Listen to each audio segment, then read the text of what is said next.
this is day one of a 30-day art challenge I've decided to do. I think that with the right intention, these kinds of challenges are actually pretty cool. And here's why.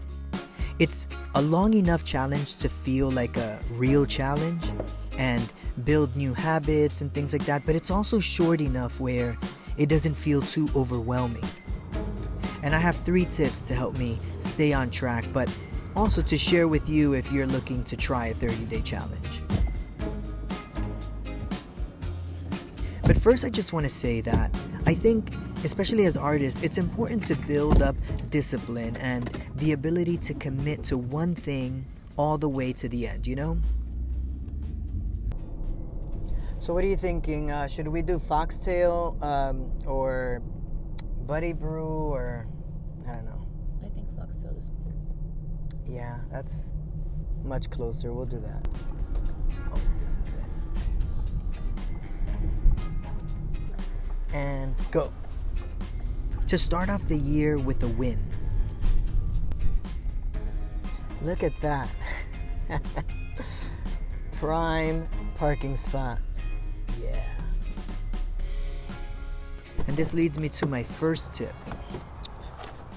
Set a timer. I remember I grew up watching Jerry Seinfeld. I love the TV show. And I was watching an interview with him, and he was talking about one of his secrets to a successful writing. And he said that what he does is that he has to set a time. So let's say like 20 minutes to write. And during that time, he's allowed to either write, he can do nothing, but what he's not allowed to do is anything else. Meaning no devices, no getting on your phone, no checking email, none of that. It's either you write or you do nothing.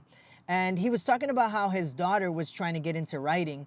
And his daughter was like telling him, hey, Dad, I'm going to spend all day tomorrow just writing. And he was like, that's not a good idea. You're not going to be very productive. And she was like, why not? Like, I've got all day. And he said, because you need a beginning and an end to everything. That's the way that you're going to do it more consistently. You need to know that there's a start time when I'm going to start working on this, and then there's going to be an end time. So I just think it's much easier to accomplish something when there's a clearly defined beginning and end time. It's sort of like if you had a personal trainer and you were working out, and say it's a 30-minute workout and you knew that there was only 10 minutes left. You know that you can keep pushing through because it's going to be over soon. So for example, if you want to develop better drawing habits, instead of setting a goal like, I'm going to draw more often, it's better to make it more defined. So maybe try something like, I'm going to sketch 20 minutes a day. And I'm not going to do it digitally, but I'm going to do it in a sketchbook. This way you're not tempted by, the screens or notifications. And so the second tip is to have a theme.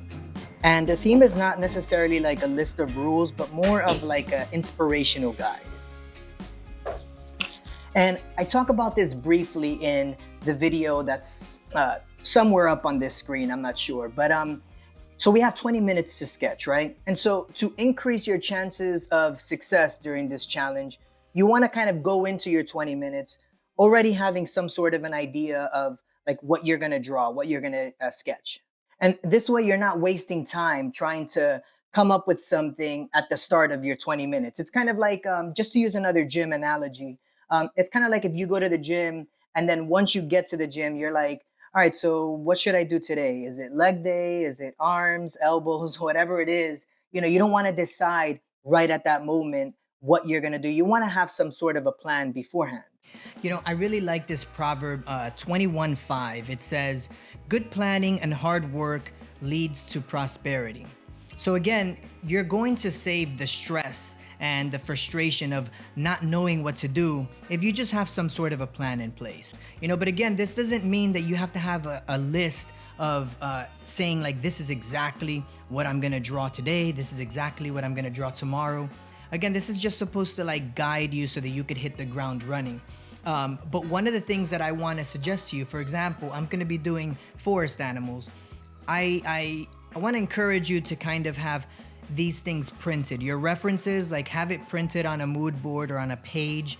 If you have books or something for your references, do that. What I'm trying to encourage you to not do is not to resort to your cell phone or your laptop or iPad or whatever to look for references through there. Because again, It's just to help avoid those distractions. And I know that you can try to say like, okay, well, I'm gonna be disciplined. I'm not gonna check notifications or whatever, but it's just too easy to kind of go down that path of getting distracted. And you really wanna use this time to sit down and start sketching right away. You know what I mean? You wanna have some parameters in place, but you wanna definitely have some room for creativity. And so the last tip is to pick a time. You know, studies have shown that when you schedule a task in, you're more likely to follow it through consistently versus just trying to get to it whenever you have a chance. Because I feel like whenever you have it set in your mind, like, okay, every morning I'm going to work on this thing, or every night I'm gonna do that, I feel like you're gonna have more success versus a more fuzzy kind of timeline, thinking maybe I'll do it later in the day, maybe I'll get to it at some point. In tip number 1, I said that you really want to define the length of time that you're going to sketch or write. But you also want to define the time of day that you're gonna do your task. Because if you don't plan your day, life will plan your day for you. Zig Ziglar has this interesting quote. He says, if you don't plan your time, someone else will help you waste it.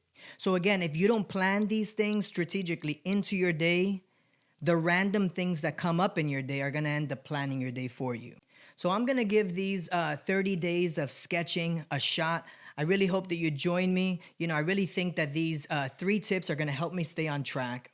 So have you tried a challenge like this before, or do you plan on giving this one a shot? Let me know in the comments below. I'm really interested to kind of hear your thoughts, see if you've done something like this, see if yours was a little bit different, what kind of outcome you had, or if you're just excited to try this with me. Let me know in the comments below, and keep the fire alive, my friends.